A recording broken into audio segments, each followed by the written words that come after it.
Hi there, it's Nicole for Lawn Fawn, and today I'm sharing a holiday greetings die cut scene card using some of my very favorites from the fall and winter release, the portrait and the landscape stitched hillside backdrops.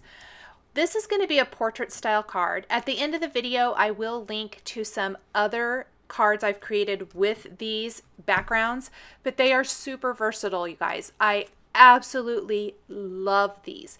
They are a great way to instantly frame up and start your scene building. Now, I pre-die cut a ton of my elements here just to save time.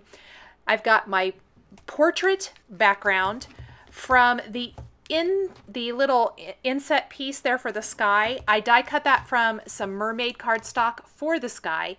I die cut the white piece using a stitched mountain die to create those mountain borders, and then all the little houses and the trees and the hearts coming up from the one chimney are all mixed and matched from both the portrait and landscape stitched hillside backdrops.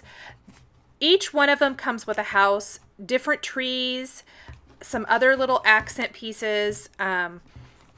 Just amazing. I love the size and scale of these. You can use these with other stamps and images, or you can do what I'm doing here and creating an entire scene from die cuts. The only stamping on this is going to be the snow in the background and my greetings. So let's start with the snow. I felt like the sky was going to need just a little something. So using the Snow Cool stamp set, there's a perfectly sized snowy image in this stamp set. I'm going to ink it up with the YETI white pigment ink and stamp this right on my sky. You can see that it almost fits it perfectly. It's like it's meant to be. I love that. Now it's going to be really light and very subtle, which is what I want here. I don't want anything to be overpowering, and I'll show you how I dress that up in a little bit. The magic in this card design comes where you dress up the elements with Nuvo crystal drops, glossy accents, stuff like that. Glitter if you want to, although I forgo glitter this time. I have used it before, and some of the cards I'm going to share at the end of this video will use glitter. Before I start putting anything together, I want to stamp my greetings on one of the frames. So I am going to stamp Sentiments from the Winter Village stamp set, which also perfectly works with these stitched hillside backdrops. If you would rather color in and have some other building options, this stamp set is phenomenal for that. I stamped Holiday Greetings with Chili Pepper ink, and then I'm going to stamp the rest of my sentiment from Our Home to Yours with Storm Cloud ink right underneath this. And I kept my Christmas colors pretty traditional. Lots of reds, greens, and some grays here just for a nice kind of very traditional feeling Christmas scene. I've used a lot of kind of bright funky colors lately, and this is definitely more in the traditional side. Now I am ready to start adhering my frames to my card, and I like to put the adhesive all over my card front. What I did, instead of backing this with foam or trying to put foam tape around it, I die cut 3 of these frames exactly the same. So the first frame I'm going to put directly on the base. Go ahead and inlay my sky. While I have this out, I'm going to go ahead and attach the snowy little snow caps to my mountains, which I've die cut from some Simon Says Stamp white glitter cardstock. You could also glitter your own cardstock with the Lawn Fawn Prisma glitter. I think that would be amazing. This is going to add a nice little contrast. The stitched mountains are not the stars of the show here. They are simply a great way to help build this scene. So this is going to go on the next layer, and I need something to help make this layer flush, so I need another frame attached. What I have found works best is to use 1/8 inch score tape around the top and the sides, because it perfectly fits this thin little frame, and it's really easy to attach it this way. So I'll just peel off the backing paper and add my next layer. So far it's all still inlaid, except for the snow caps. They're kind of the third layer. I'll go ahead and put another layer of score tape around the sides and the top. This also keeps your card a little bit flatter. Foam tape tends to pop up cards, especially if you're doing an A2 size with a pop-up. They don't always fit in your envelope real well, so I find this is going to fit a lot easier, but still give you some awesome dimension. And I'm going to put my final frame now. This is the frame where we stamped our sentiment. That's going to go on top. And now I'm ready to start scene building. Now, in both the stitched hillside backdrop, landscape, and portrait, there are rectangle shapes, and these are meant to be die cut from a contrasting color of cardstock and popped behind like the windows and the doors. I wanted to do something different and do a more inlay style, so I die cut the houses from contrasting colors of cardstock. And I'm mixing and matching the doors so that the door is solid and not open, so it's not yellow or whatever. And then the windows, I die cut the houses from yellow or sunflower cardstock so that it would look like the light is on in each of the houses. The roofs for each house are going to be another color of cardstock to give it more interest and more fun.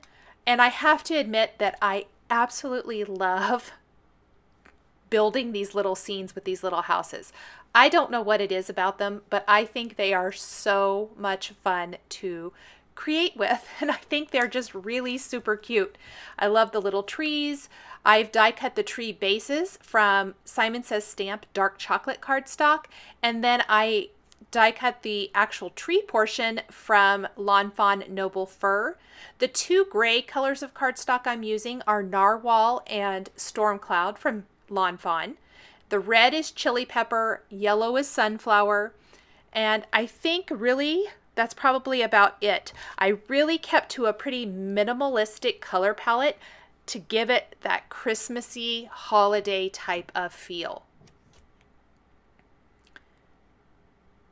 Pop this little red roof on here. I like using a quick stick tool or a jewel picker or something like that to help me place the images right where they need to go. I'm using some Ranger Multi-Matte Medium to layer these images. The tree without the branches, this works great for lots of different scenes. There is some tree tops, so if you were creating a spring or summer or even a fall scene card, you could use the tree tops with that. I like the bare trees for a Christmassy or winter feeling type of card, but lots of options there. And I like using the bare trees from the landscape set with the pine trees from the portrait set. Three little houses. I like to do my accents in odd numbers, so I like the group of 3 here. The pine trees, there's going to be 5 of those, and actually just 2 of these bare trees, 1 large and 1 small. 1 on each of these borders. And you can really see the scene coming to life now. Have almost everything in place. And then comes the super fun part, which is embellishing this adorable little village. I am addicted to the Simply White Nuvo crystal drops, and I have been using them for lots and lots of things. And I thought it would be fun to use, instead of making enamel dots with them or similar, I wanted to kind of frost or add snow to the tops of my trees. So I'm going to be adding some snowy accents here and there, as well as using them in more of the enamel dot style or fashion. I really love this little trio of hearts you can use to, like coming out of a chimney. I think they are really, really cute. There's also a great image that says love that looks like the smoke coming out of a chimney, which I think would be really cute as well. This adds a nice pop of color in that upper third of the card. There's a lot going on in the bottom 2/3, so that upper third needed just a tiny touch of color.